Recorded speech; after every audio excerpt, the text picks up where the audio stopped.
के खिलाफ में उन्होंने एफआईआर दर्ज करने का आवेदन पुलिस थाने में एसपी साहब के पास में दिया है, जिसके कारण से वो परिवार काफ़ी दुखी और विचलित है, जो केवल परमेश्वर के प्रेम को लोगों को बांटते हैं और उनके लिए प्रार्थना करते हैं। और न केवल इसी प्रकार से, परंतु हम देख रहे हैं कि ये प्रताड़ना का जो सिलसिला जो आरंभ हुआ है, एक राजनीतिक स्तर पर धर्म की राजनीति करने के लिए प्रियो, मैं आपसे ये बताना चाहता हूँ कि इस प्रकार की बातें हमारे देश में अब नहीं चलेंगी।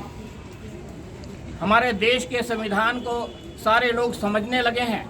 आर्टिकल 25 से लेकर आर्टिकल 35 तक आप इस बात को जान सकते हैं।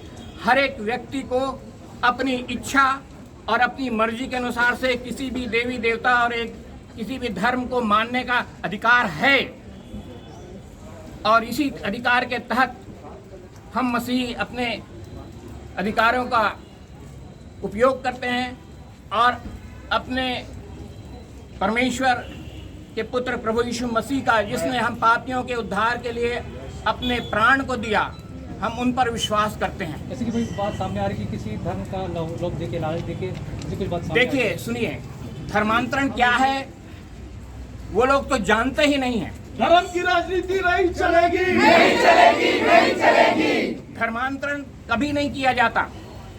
मन परिवर्तन, हृदय परिवर्तन किया जाता है। और यदि आपका हृदय परिवर्तित हो गया है तो आप किसी भी धर्म को अपनी इच्छा के अनुसार से स्वीकार कर सकते हैं, मान सकते हैं। किसी के घर में प्रार्थना करने से उसका धर्म परिवर्तन नहीं होता। किसी को बाइबल हाथ में देने से उसका धर्म परिवर्तन नहीं होता। किसी के प्रवचन सुनाने से उसका धर्म परिवर्तन नहीं होता। धर्म परिवर्तन करने के लिए व्यक्ति को विश्वास में आना पड़ता है, पूरा विश्वास लाना पड़ता है यीशु मसीह पर। अपने पापों, अपने गुनाहों की उसको माफी मांगनी पड़ती है, जीवन को सुधारना पड़ता है, और तब उनकी इच्छा के अनुसार से सरकार से परमिशन लेके, जो एसडीएम के द्वारा से, एफिडेविट के परमिशन के द्वारा से ही उनका बपतिस्मा संस्कार के द्वारा उन्हें मसीही समाज, मसीही धर्म में शामिल किया जाता है। तो ये तरीका है जो हम सरकार के नियमों का हम पालन करते हैं, उनका सम्मान करते हैं।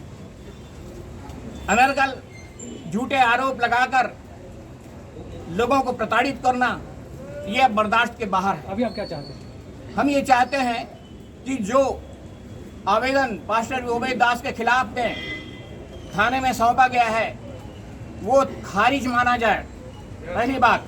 दूसरी बात, जो अनावश्यकताओं से धर्म की राजनीति नहीं चलेगी, नहीं चलेगी, नहीं चलेगी। और जिस व्यक्ति ने पुलिस पर, प्रशासन पर इस बात का दबाव डाला है कि उनके ऊपर एफआईआर किया जाए, उनके खिलाफ में कार्रवाई की जाए, उनके खिलाफ में कार्रवाई की जाए। क्योंकि उस महिला ने भी अपना बयान पहले ही कल ही दे दिया है और उसने इस बात को स्पष्ट कहा है कि हमारा पारिवारिक मामला है। पास्टर ओबेद दास के द्वारा से, उनके परिवार के द्वारा से किसी प्रकार का न प्रलोभन दिया गया और न दिया जाता। आप इस बात को जानते हैं कि मसीही समाज के लोग निम्न वर्ग के और मध्यम वर्ग के लोग होते हैं। उनके पास पैसा कहाँ से आएगा बांटने के लिए? आज की स्थिति में तो सारे आराधना भवन, चर्चेस बंद हैं, और बंद होने के कारण से कोई उनकी इनकम नहीं हो रही है। उनके लिए रोजी रोटी की समस्या पैदा हो गई है, लाले पड़ रहे हैं, तो वो पैसा बांटेंगे कौन? किसको पैसा बांटता है आज के दिन में? आज तो कोई अपने भाई को पैसा नहीं देता, उनकी जरूरत को नहीं देता, तो किसी अन्य जाति को प्रलोभन देने का तो कोई सवाल ही नहीं होता है। और इस प्रकार की बातों को सुनना, उस पर विश्वास करना, अपने दिमागी दिवालियेपन को घोषित करता है, दर्शाता है।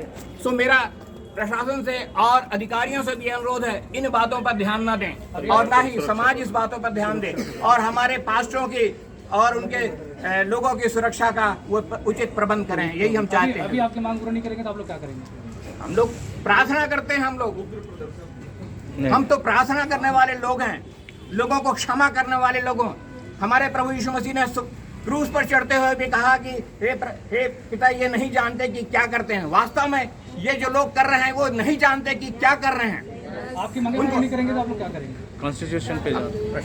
भाई हम प्रार्थना करेंगे लोगों के लिए, लोगों को समझा, यदि वो हमसे आके बातचीत करते हैं हम लोगों को समझाएंगे, सिखाएंगे शांतिपूर्वक। जो हम लोगों को सरकार के अभी भी हम शांतिपूर्वक ही आए थे अधिकारियों से मिलने के लिए, और हमारा काम शांतिपूर्वक करने का है। हम कभी कोई उग्र काम, प्रदर्शन का काम और कानून को अपने हाथ में लेने का कोई काम न कभी इस मही समाज में न किया है और न आगे कभी करेंगे।